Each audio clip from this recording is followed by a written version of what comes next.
Everyone, and welcome to Alopecia's Audacity podcast, proudly hosted by the Canadian Alopecia Areata Foundation. I'm Sarah Teskey. I'm Crystal Malcolm. And I'm Lauren Harrison. We're here to offer you a breath of fresh air from those without hair. Now listen, alopecia isn't easy, but we're going to challenge its audacity through our candid conversations, letting hair loss know that it cannot stop us from living our best life. We're here to empower, educate, and inspire you so that you leave us feeling confident knowing that you can be bald, bold, and free, not only on your own, but when you're surrounded by others. On behalf of Canadians who have been diagnosed with alopecia areata, CANAF promotes awareness, education, raises funds for research, and so much more for those affected by this autoimmune disease. You can find CANAF on Instagram, Facebook, Twitter, and LinkedIn at CANAF. That is CANAF, and learn more about our organization at canaf.org. On our homepage, you can subscribe to receive our monthly emails, and we'll send you updates on our latest episodes as well as other alopecia news and event updates. Hey everyone, and welcome back to Alopecia's Audacity! Woohoo! Today on the podcast, we're talking about how to be true to who you are. Everyone is different, so by default, there really is no one way or right way to be you. And if you're going through hair loss, it's very possible that you might not recognize this new you or feel like yourself anymore. So how do you find yourself again? As someone who started losing her hair at 4 years old and made her own way to becoming an alopecia advocate and mentor, Alison Mann is here to talk to us about how she stays true to herself by listening to her heart and embracing her alopecia. Alison is a licensed psychotherapist who specializes in body image and anxiety. She also founded her business, Aid by Ali, which provides mental health resources specifically for people with hair loss. She created the Hair Loss Diary, offers mental health coaching, and much more. She's been creating content about alopecia since she was in high school and is passionate about mentoring younger girls with alopecia. Yay, Alison! We're so glad that you're here. We've been really looking forward to this conversation with you. Hi, thank you so much for having me. I'm excited to chat with everyone. Yeah. Okay, so first off, just tell us a little bit about you. Who's Alison? Where does she come from? Why is she so awesome? Just give us a little bit of a rundown here. Sure. So I grew up in New Jersey my whole life. I am currently still living in New Jersey. I lived in New York for a time. I began my alopecia journey at age 4, like you mentioned, and have been completely bald by the age of 6. So I went from kind of the areata to universalis stage and have been there ever since. So yeah, I've been rocking it bald for almost 2 decades now. That's amazing. You're totally rocking it. I do my best. Absolutely love your Instagram because I find it so inspirational, especially when you're responding to people's comments, like the trolls and stuff like that. Like, I feel like that just gives us that extra motivation and push that we all need when we're dealing with something like this, because people can be so ignorant. And to put yourself out there, especially since high school you've been doing this, I think that's pretty commendable. And it also gives people that motivation, like, well, she can do it, I can definitely do it, Yeah, it's interesting you say that because I think sometimes I get comments from responding to those comments of people being like, well, is it appropriate to respond to the trolls? Is that really making a positive impact by giving them a platform of the comments that they give? And I always think, well, one, there's not one way to deal with having those comments. You're allowed to deal with them however you want to, whether it's responding or not responding. And I feel like I do a mix. Depending on what it is, sometimes I block, delete. But like you said, sometimes I take the time to respond. And usually I do so in a way that's like humorous, so we can like all laugh at it together, or in a way that's educational. And I use those moments for educational purposes. So I appreciate that you like it, because I think people have lots of, opinions on what's the right way to deal with comments like that. And I think there isn't one right way to do it. And you just got to do what feels best. And for me, what feels best is sometimes responding back in a way that can help other people laugh about it, or in a way that can educate, because I think the purpose driven behind what all we do is those ignorant comments. Like, that's why we do all this awareness work, because there's so many people out there who like lack empathy or understanding. And so I feel like if we don't point it out at all, then we're kind of doing a disservice. And you're right. Like, sometimes it's empowering also to be able to just respond to those things. So yeah.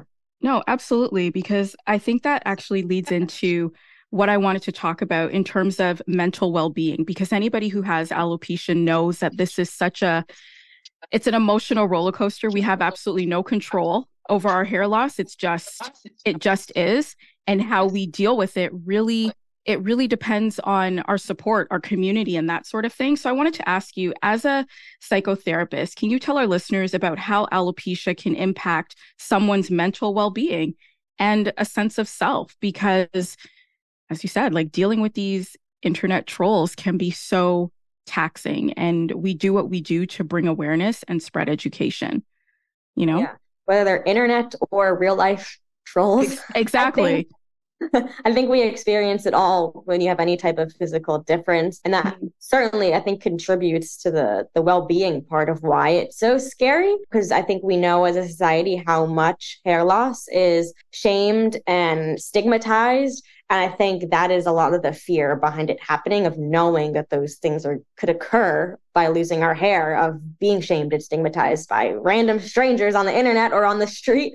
And so, yeah, I mean, the impact of hair loss, losing your hair on your well-being, is like the full extent, from like depression, poor body image, losing sense of self or identity, like not having any recognition of what you're seeing in the mirror that you saw for likely many, many years, and having to deal with that.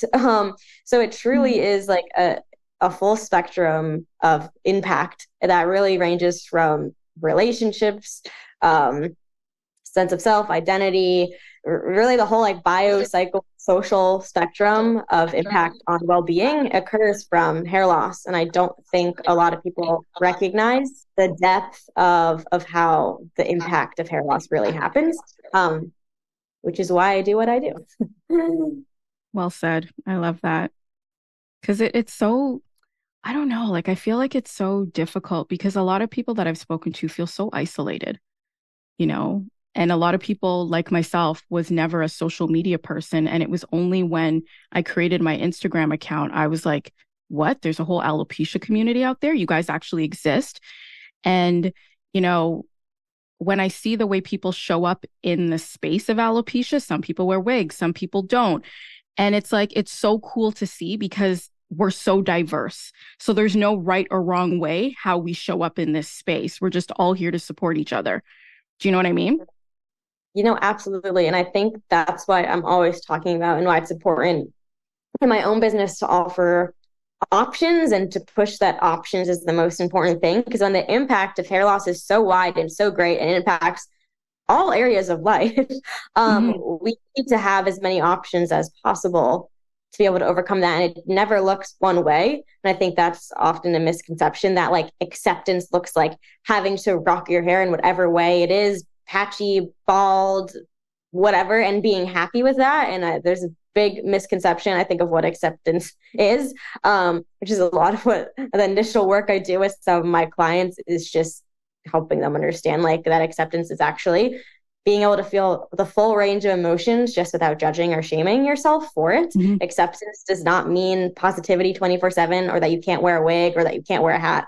That none of that is involved in acceptance. It's really the navigation of like what works best for you, which I think was like what you're saying. It's so cool on Instagram to see people of all different, making all different choices of like what feels most authentic to them, whether it's wigs, only wigs sometimes, wigs never, going through treatment, steroid injections, the new sort of pills that have come out. I think that is what's so important to show, because we can't reach acceptance if we don't have all the options. I think, like, it's so, or we don't know what what acceptance really is, and we also don't know how many options exist. And thankfully, I think the options are growing, so I think it's easier for people to navigate this process of like acceptance and authenticity without feeling like they have to choose just one path to get there.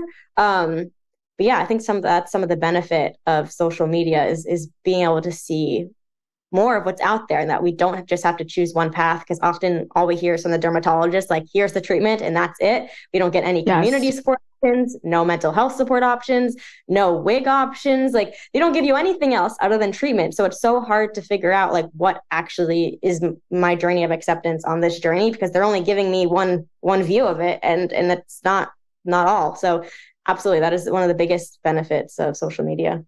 Well said. On the wavelength of acceptance and authenticity, what does being true to you mean? Or I should say, how do you stay true to Alison? Yeah, I mean, it's such a big question, but an important question. I feel like it obviously looks different for everyone, but I think it also goes to like what I was talking about with like what acceptance really means. And acceptance is being able to like have the full spectrum of emotions without like judging or shaming yourself for it. And I think that's what being true to myself also is, like allowing myself to have days that are up and down, and giving myself the space to feel all that, with, you know, appropriately like giving myself also the tools to manage it. But yeah, living to my true self is allowing bad days to happen, but knowing that like my self-worth is the same, and knowing that like I get to define beauty in a way that like aligns with my own values, not the way that like society defines it. Which is hard some days when you feel like your values don't align with how society views things. But I think that is part of the process of like feeling like you're living to your truth. A lot of that is like rooted in values, and some of that is a lot of the work I do with people as well, because it can be so confusing to navigate your own values in a world where beauty standards is like, no, you have to view it this way. And so, you know, in some ways, like living true to yourself can be so hard. And I think sometimes it takes lots of years to like know what that even means. But yeah, at this stage of my life, living true to myself means, you know, having a definition of beauty that like aligns with my own values, and allowing like the ups and downs to occur without it taking away from knowing what my self-worth is. Yeah, I hope that answered the question. I love that. Yeah, that was so beautiful. Crystal, Lauren, how about you ladies? What does being true to yourself mean to you? So I think for me, being true to myself actually really aligns with a lot of what Alison said, was just allowing myself the grace to realize that my imperfections are actually perfect. Like, I'm designed exactly the way I'm supposed to be. So whether I show up in a space with or without hair, that doesn't take away from the fact of that I'm still Crystal. And I think what really is one of my biggest pet peeves is the way society, and sometimes people that I know, try to inadvertently challenge how I should look in this alopecia realm. Yes, I promote alopecia awareness on my Instagram and that sort of thing, but I do wear wigs, and that's okay. But I don't wear wigs all the time. So does that mean that I'm not being authentic to the alopecia community? And that's a lot of questions that I get sometimes. And it's really annoying because I find that the questions usually come from people with a full head of hair. So for me, it's like, there's no one way to show up in this. And whatever works for you, works for you. Like, some people like broccoli, other people like carrots. Like, some people like to wear makeup. Some people don't. Some people like to show up bald. Some people want to wear a baseball hat, a wig, a headscarf. It's like, whatever. Like, there's no right or wrong way to deal with alopecia in this space. And I feel like it's so important that we understand that it's okay to feel the feelings. For me, like, sometimes I still wake up in the morning and I've had a dream that I've had hair. And then I'm like so excited because I'm going to put my hair in a bun, or I'm going to do some cornrows or something. And then I get into the mirror to brush my teeth and I'm like, oh, damn, it was a lie. You know what I mean? And that is such a mind twist, you know, like it really plays on my emotions. And then sometimes that puts me in a little bit of funk for the day, you know, because it's like I have those moments sometimes where I do wish I had hair, but I love my alopecia. Like it's a part of who I am now. But I think sometimes we forget that sometimes we don't always have to like it. but we've learned to accept it, and how we choose to accept it is our prerogative.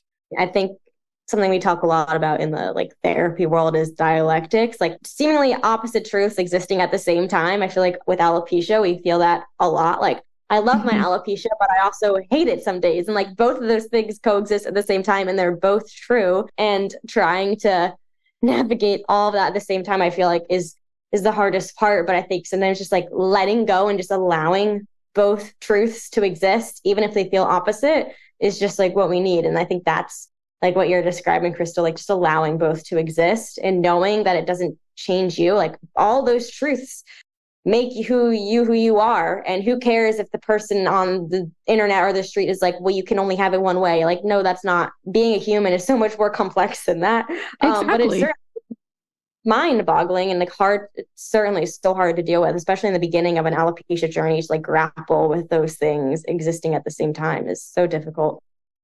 That's so true. That's so well put. And I think it's been discussed a little bit today already, but just there isn't one way, and we can accept that. And I would say for all of us that the way that we stay true to ourselves and practice authenticity, that's ever evolving because we grow and change as people, right? And I think I personally try to practice like the self-acceptance and authenticity as if it's a muscle that I'm trying to strengthen, because practice makes progress, and the more reps we do, the more comfortable we feel. And I guess that's sort of where I'm learning that I can be more authentic and more accepting of myself is show up and decide, okay, this is who I am today. And you know what, like life is a hoot, and kind of like accepting that I like what I like. I love a good to-do list, and I love splashing around in a pool, and these things aren't all that radical, but it's the little things that make you, and the things that spark joy and the things that make you feel energized. Those are the things that you want to follow. And so even independent of alopecia, I feel like there's work that we can do, kind of continual day in, day out practice, just to realize that there isn't one way to live your life. I love that you said it was like a muscle, because all these things like are really skills. Like acceptance is a skill, confidence is a skill. And the good thing about all those things is like that means we can all have it. Like there's not like, you don't need hair to be confident, because confidence and hair are not like, not the same thing. You can have both because you're able to practice both, acceptance and confidence being those things. And so, I think sometimes we get stuck of like, well, how can I be confident or have acceptance without hair? Like those things don't make sense. But like you're saying, like you can do reps to work on your confidence or your acceptance muscle. And not that it's super simple. I always say we're not super easy. I always say things sound simple, but that doesn't mean that they're easy. And I think that is a lot of what confidence and acceptance is. Like on paper, sure, that's like cool. Sounds very simple. In practice, very hard. But it doesn't mean that it can't happen. And yeah, so I think sometimes that's the biggest reframe we can do for ourselves, is knowing that it is a skill and it is something we can practice. And if we give ourselves time and compassion, like over time, it will evolve and you will start feeling confident in your ability to get through like the uncertainty and the emotions without it feeling like it impacts your self-esteem or your self-worth. Because I think in the end of the day, that's what it's all about, like navigating the bad days, but knowing that the bad days don't define anything about you as a person. So yeah, that's a great point. Yeah, absolutely. I think that speaks really right to the heart of it too. And for me, I feel like being true to me means embracing my fear. Because 9 times out of 10, when I'm deciding what to do in a situation, it's the answer that scares me that usually feels the most true to me. Because, with alopecia, I feel like you're constantly pushing yourself out of your comfort zone.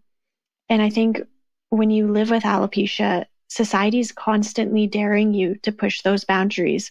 And that's a scary thing to have to do in order to just be you. But to me, it's always been worth it, because that's how I get to live most openly, freely, and authentically. Yeah, I guess it's a lot of things. I think sometimes it can be hard to tell, like just being a human is hard in general, and navigating like living in a beauty standard world, if that's something not that your values don't align with, but like everything else is pushing you in that way. All the things we see are pushing us that way. So it can be, I think, really difficult. I think the thing that like I stay most grounded in that tries to navigate me through what's true to myself and what isn't is that though is values. And I was like, values are ever changing. So I feel like it's always a good idea to like check in with yourself, like what your values are like at this current moment in life, and then continuously check in with it, because I think that helps be a guiding factor of what feels like it's true to us and what isn't. Not that it makes it easy to do that, because I think even that can still be complex in a beauty standard world. But I think that is like the main guiding factor for me. It's just like, does this feel aligned with my values? And if it is, then I'm being true to myself. I love that.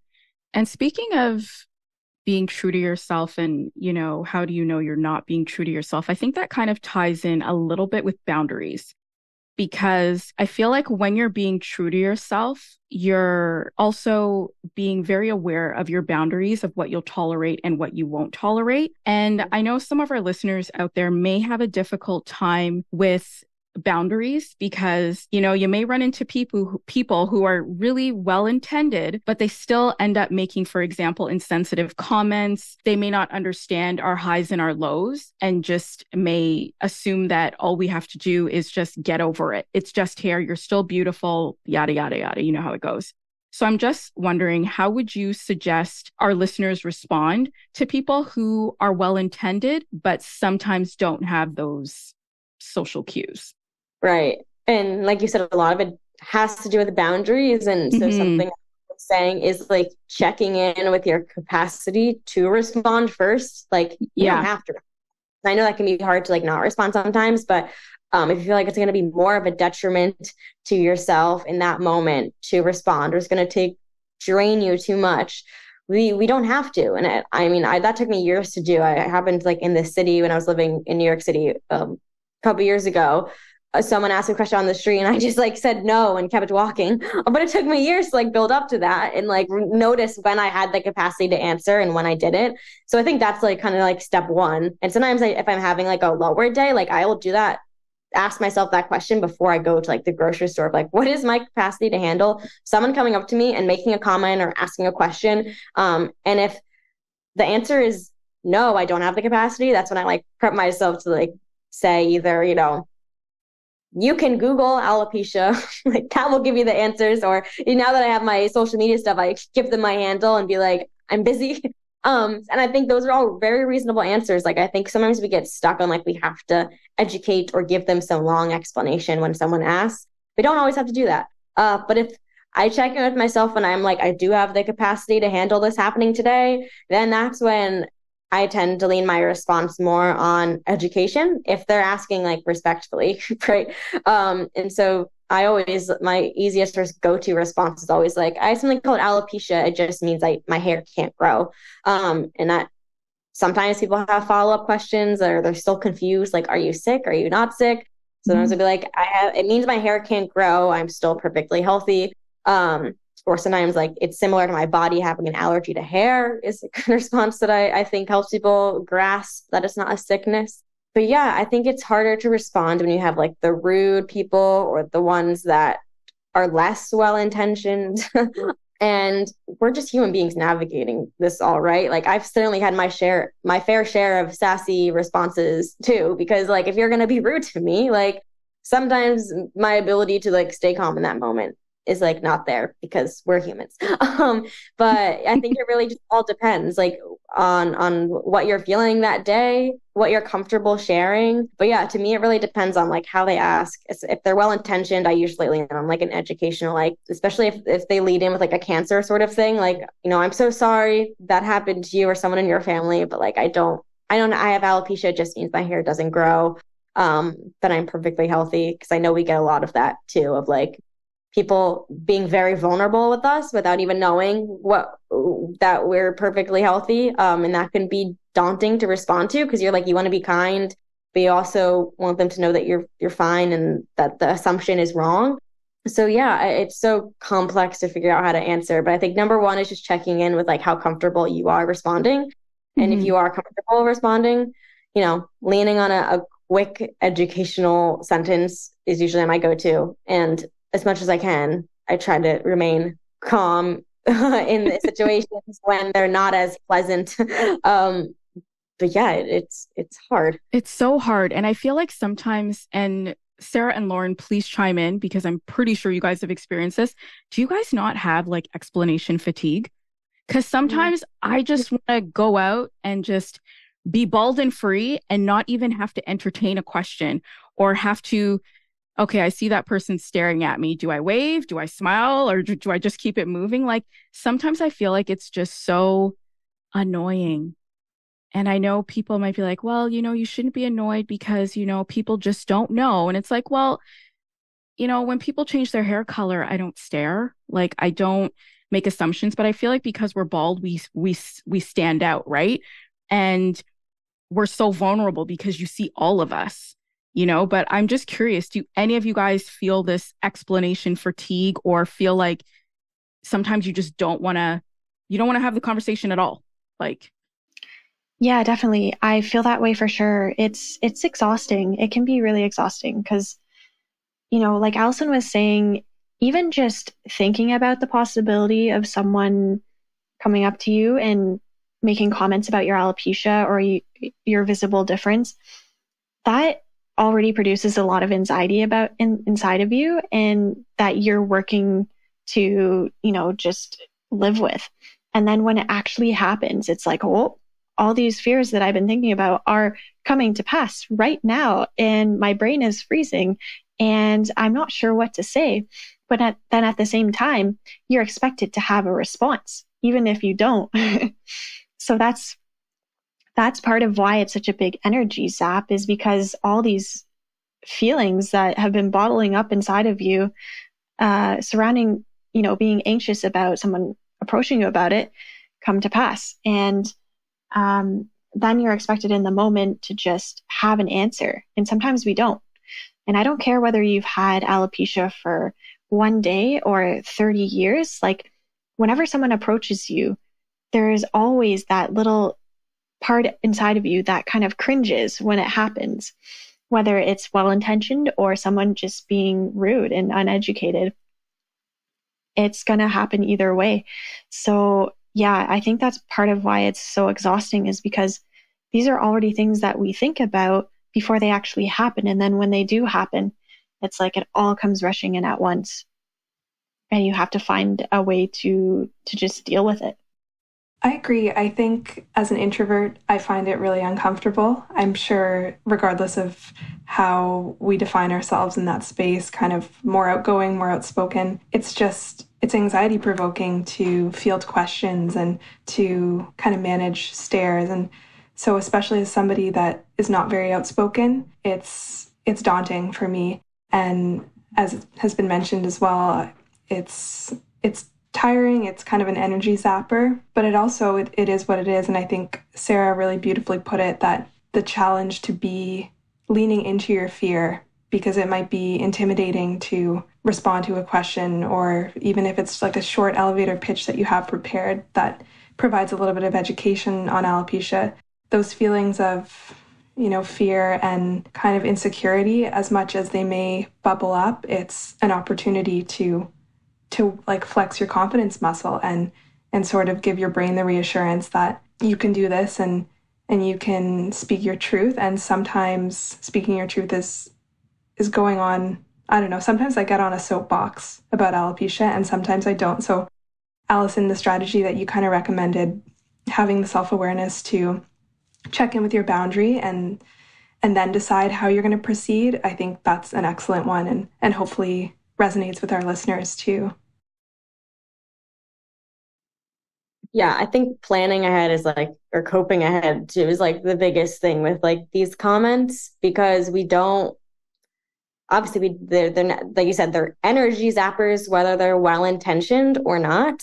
And I think the best way for us to protect our energy is a bit planning ahead with that, because it's not, outside of reality. I feel like it's a coin toss, a 50-50 shot, someone's going to make a comment or not. So it's very reasonable to prepare ahead of time, especially, when we're going out with such a visible difference. And yeah, that's why, that tends to be my go-to, because if my boundary for the day is like, I can't deal with this and I can't deal with it. Like, if that's going to throw me over for the edge today, like I already have no energy, like then that's just not, I don't have the time today. But you're right. Like some days, like you said, like I'll be on my alopecia soapbox and ready to educate and whatever it may be. But yeah, I think my biggest pet peeve is when people online tell me that if they're like I'm not allowed to respond in a way that's educational because it was well-intentioned. So I should just understand that, it came from a good place. And so I should just be nicer. And I'm like, since when is like education or me being annoyed? Like I'm still allowed to be annoyed, even if it was a well-intentioned comment. And my annoyance is not necessarily at the person for assuming something, especially if they're saying it in a nice way. My annoyance is at the wider society that there's not enough education to know that there's more than one reason for hair loss. Like that's where I think the feelings come up mostly. Not that this person stopped me. I mean, if they're a rude person, then yeah, that person's gonna piss me off. But if they're a well-intentioned person, like I'm not mad at them. I'm mad at like the wider issue that there's not enough education about that what alopecia is, but really that there's more than hair loss than just chemo, because I think that's what everyone assumes, especially if it's a woman that they see without hair. And so, it really bothers me when people are like, it was a well-intentioned comment. Like your feelings are essentially invalid. You're not allowed to be upset by that. And if you are upset by it, then just buy a wig is what usually the trolls are saying. And I'm like, no, that defeats the purpose, because we need to be seen for education to happen. And like, that's not going to happen if I don't have the opportunity to educate from these comments. They'll never know. And so wearing a wig is not going to solve that problem either. But yeah, I don't know if any of you guys feel the same way, or if that bothers you too. If you have people tell you that, like, we're not allowed to be annoyed if it came from a good place, because I think that's not true either. Like, we're allowed to be annoyed, even if it's a well-intentioned comment. It doesn't mean it's not going to bother us or zap our energy. And I think allowing ourselves to feel those emotions is important. So yeah, that's certainly one of my biggest pet peeves of the trolls of online. No, I 100% totally agree with you. Someone being well-intentioned does not invalidate your feelings, nor does it mean that they should not also be educated. If anything, I'm going to flip that on its head and say that that's more reason to educate someone, because you're feeling annoyed, because you have felt like someone's not seeing you properly or treating you like you should be treated. That is more reason to educate someone, not less, in any circumstance, whether the person's well-intentioned or not. So I think that, no matter what, I think education really is the key. It's the key to empowerment, and it's also the key to, letting the Baldy movement thrive. Like, we want to be able to be seen and also feel comfortable being seen, right? And that's not going to happen if people are continuing to make the same mistakes over and over because we're not educating them. So while none of us with alopecia have a responsibility to educate someone else, it's important to consider what your actions may do by educating someone, right? You want to have a good impact on the community and, hopefully correct someone from and stop them from making the same comments twice. I think overall that's the goal. And so if you have the power to educate someone, I would encourage you to educate, only if you feel comfortable though, right? Like we were saying, it's up to you. If you're not feeling it, if you're not feeling good that day, then don't push yourself to do that. But you should never feel invalidated for what someone else has said or what someone else has said to make you feel a certain way. If we're not honest about the impact those comments have on us, then no one's ever going to adjust. Because if they're being well-intentioned, then they should be open to hearing that, like, actually, this was a wrong assumption and like it makes us uncomfortable when we receive that. And so, that's my view. If there's someone who's well-intentioned, they should be open to like well, maybe next time you see another bald person, that won't be your automatic assumption because there's actually other reasons for hair loss. So yeah, I agree with all of that. That's a really good point. So I'm going to come in with another hard-hitting question, or maybe another challenging one. What are 3 words that you use to describe yourself? 3 words only. I know, it's a big ask. I know. Okay, well, unique, I feel like is Yes. bold, probably second. And third, I would say empathic. I feel like, I mean, obviously being a therapist, I would hope I would describe myself in that way, but also I think anyone who's been through any sort of visible difference or any difference really in general, I think we get this sort of superpower of empathy. And I think that's one of the great silver linings of alopecia is that I think we have a greater understanding of other types of experience because we've experienced alopecia, and that just makes us more empathic humans. So yeah, unique, bold, and empathic. I believe it. I think those are amazing words to really capture your essence. Thank you. So, Alison, I have another question for you. You've never wanted to wear a wig, right? Even when you lost all your hair originally? I feel like most people turn to a wig when they lose their hair, and that's everyone's choice, right? But I was just wondering if you have a reason and you would like to share that reason for why you didn't go that path originally.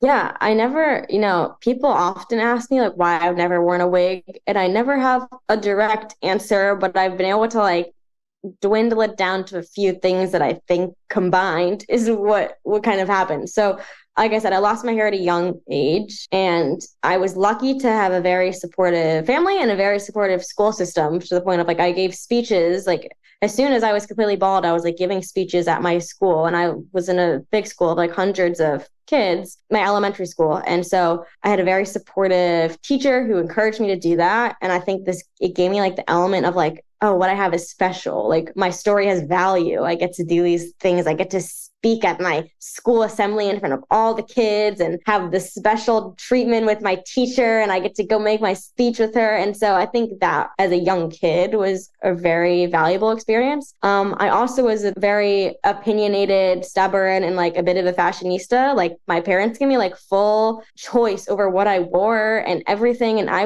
look back on some of those photos and I had like some crazy looking outfits. So I don't know, but my parents are always like, go ahead, wear whatever you want. And so I think those things combined with the fact that my family also never made alopecia a big deal. I never remember it being a big deal other than like maybe in the doctor's office. That was the only difference. But like at home, like it was never something that was like discussed as like an issue or a problem. Like it was just like is what it is. So I think all those factors combined of like having early on be shown that like my story had value like within my school and being able to speak about it, having parents who like honored my voice and what I just wanted to do, and just being a bit stubborn. I think that is what contributed to it all and just kind of stuck with me through adulthood. I always had the choice. Like my parents gave me all the options. Like we tried treatment stuff, but whenever I said no more to any treatments, it was no more. Same with wigs. I had the option, but if I said no, then it was no. And that just ended up sticking.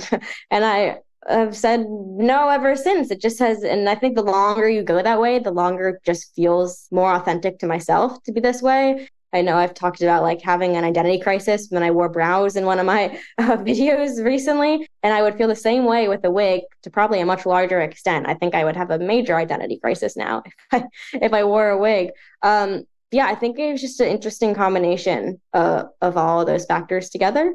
But yeah, it's interesting because I love eyeliner and I love lashes, but anything else to me is like, that just doesn't feel like me. But I think that just goes to show like being true to you looks different for everyone. And that's like kind of the cool part of it all.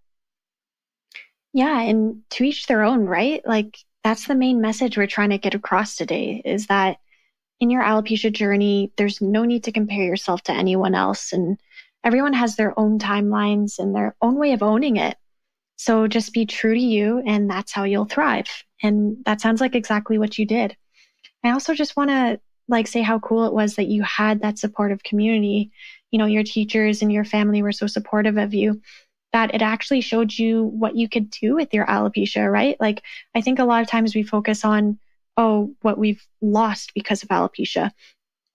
But, your teacher was able to inspire you to get up and make speeches in front of your school.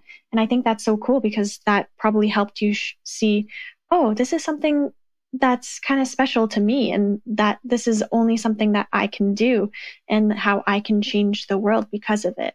So I think that's super awesome. I really, really love that. Yeah. Big shout out to my elementary school teacher. Back then she was Miss Jacobson. Now she's married Miss Cottle, but she'll always be Miss Jacobson to me. She was the, I think, foundation setter of, my family too, but in terms of seeing value in my story, because the assembly was called Locks of Love, and it happened at our school every year, but it became a big thing, or people from other schools would come and donate their hair at this assembly. And she ran that assembly, and as soon as she knew me as someone in the school who had alopecia, she immediately was like, do you want to speak at this? And it was kind of scary at first, but at the end of the day, I was like, well, that's special and fun. And I get the special time with the teacher and all the things that a little kid would think at that point. So I did it. And I did it for a few years after that as well. But yeah, I can't take all the credit for the positivity in it, because a lot of it came from the adults in my life at that time, which I feel beyond lucky for, because I know it was such a rare almost situation. How many schools have an assembly like that already happens and already have this random opportunity to talk about it. So yeah, I feel very fortunate in that aspect. Just listening to you, it sounds like you've really honed in on how to take your power back, because it's almost like you didn't allow alopecia to control you. You decided to change the narrative. And when you said that you never, your family and even yourself never made alopecia a big deal. And I feel like sometimes when we're out in public or when we're talking to people, it's like they feed off of our emotions as well. So it's almost like if we're just pretty casual and chill about it, then they will follow our lead. And I love the fact that you said that, your story has value, because to me, I find it extremely inspirational. And when you talked about the fact that the wigs just didn't make you feel like your authentic self. And I did see your Instagram post with you with the brows. I thought you were going to have a panic attack. It was hilarious. Because I was like, when you put those on, I was like, that is not Allie. Take those off. It just looks so foreign. I was like, absolutely not. No, ma'am. No. And it's not a bad thing. It's just, You know who you are now. And I love that. So how would you respond to someone who says, well, wouldn't it just be easier if you wore a wig? Wouldn't it just be easier if you just covered up your bald? Then you wouldn't have all these people staring at you. You wouldn't have all of these insensitive comments and trolls and et cetera, et cetera. How would you respond? Yeah, it would not, for some people, certainly. And I think that's amazing that wigs do make it easier for some people. For someone like me, as evidenced by the eyebrow video, even though some people told me my reaction was fake, they're just trolls. They don't really know my full story and how scary that actually was for me. It would be that scary times 100 if I wore a wig. And I think about the idea of wearing a wig, and it gives me so much anxiety, more anxiety. And it's almost picking the less of the worse with anxiety levels. It obviously gives me anxiety to go out bald, and I have to learn how to manage that. And I have. It doesn't mean it's completely gone, but I have less anxiety going out bald than I would if I was wearing a wig. And so that for me, that answers the question of is it easy or no? One, the expense, first of all, is really expensive. So if it's going to give you immense anxiety to wear a wig, then the price is not worth it. So there's so many reasons that I could go off of, but the biggest one is I just would not feel comfortable, and I would feel very anxious. And I know people who wear wigs also have similar anxieties. Will people notice I'm wearing a wig?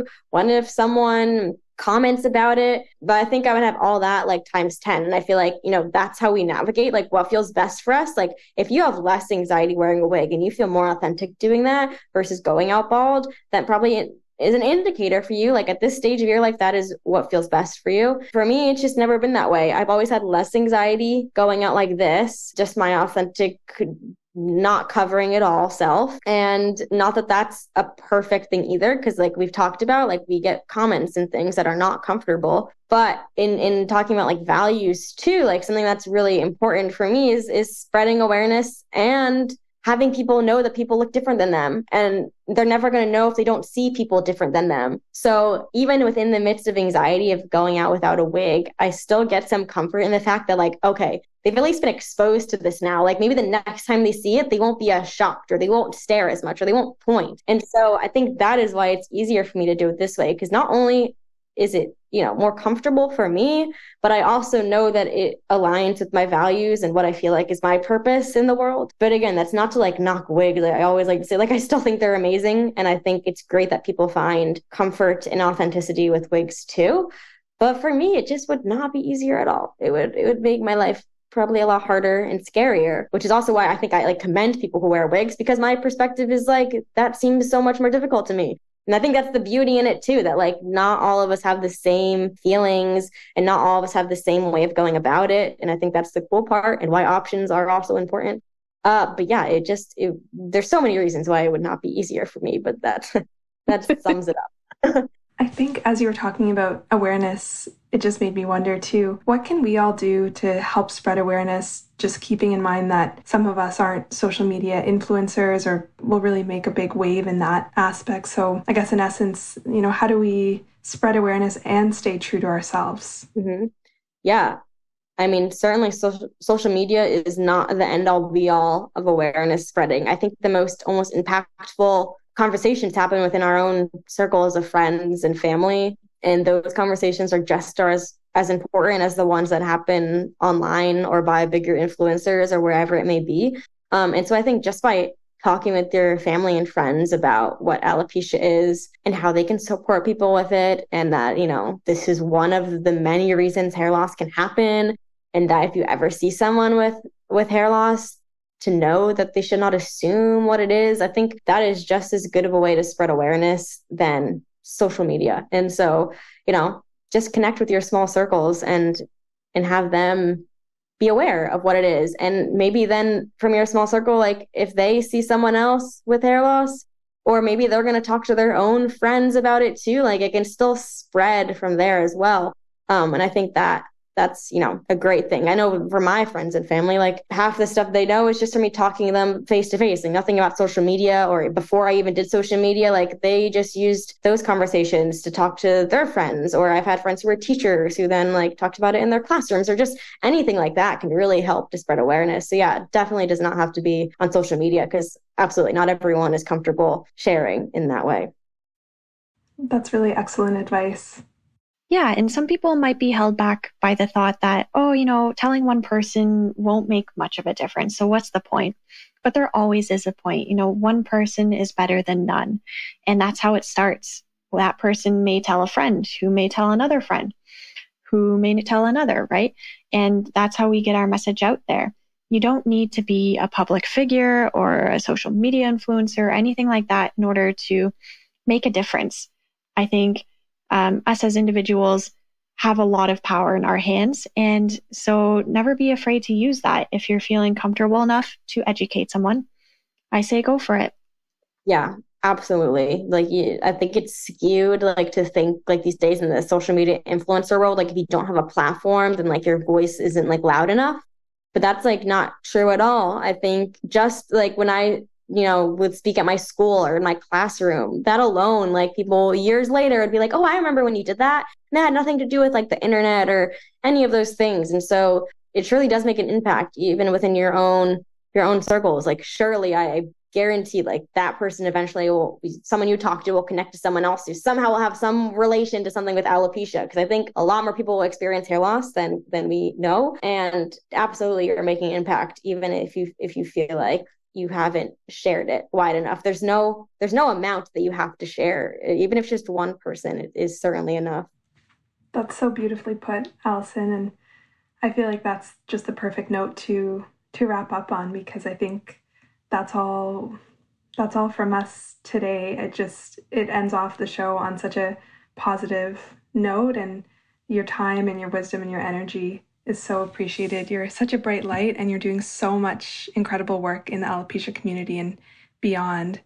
So we just wanted to thank you from the bottom of our hearts. And we also love to end the show with a little quote. And this one comes from Brene Brown, and it's that courage starts with showing up and letting ourselves be seen. Oh, I love that one because Brene Brown is also a social worker like me, and too, she's just incredible. No, that's a great quote. Thank you so much for being here today, Alison. We had such a great time with you, and we're just so grateful that you're out there. You're spreading awareness, you're educating, you're providing mental health supports for those of us with alopecia. So just keep being you because you are awesome. Absolutely. Thank you so much. And Alison, do you just want to tell our listeners quickly where they can find you? Sure. Well, first, thank you guys for having me. I loved chatting with you guys. And so you can find me on Instagram, a few places. Alison_Mann is my main account. 1 L in Alison, 2 N's in Mann. And then Aid by Ali is my other account, AIDBYALI. And my website is also aidbyali.com. If you're looking for any sort of resources, whether it's peer support, journals specifically for hair loss, professional support, there is a range of things on my website if you're just looking for any level of support. So don't hesitate to reach out, and thank you guys again. And then on that note, thank you so much, guys, for tuning in. Thank you, everyone. So nice to have you.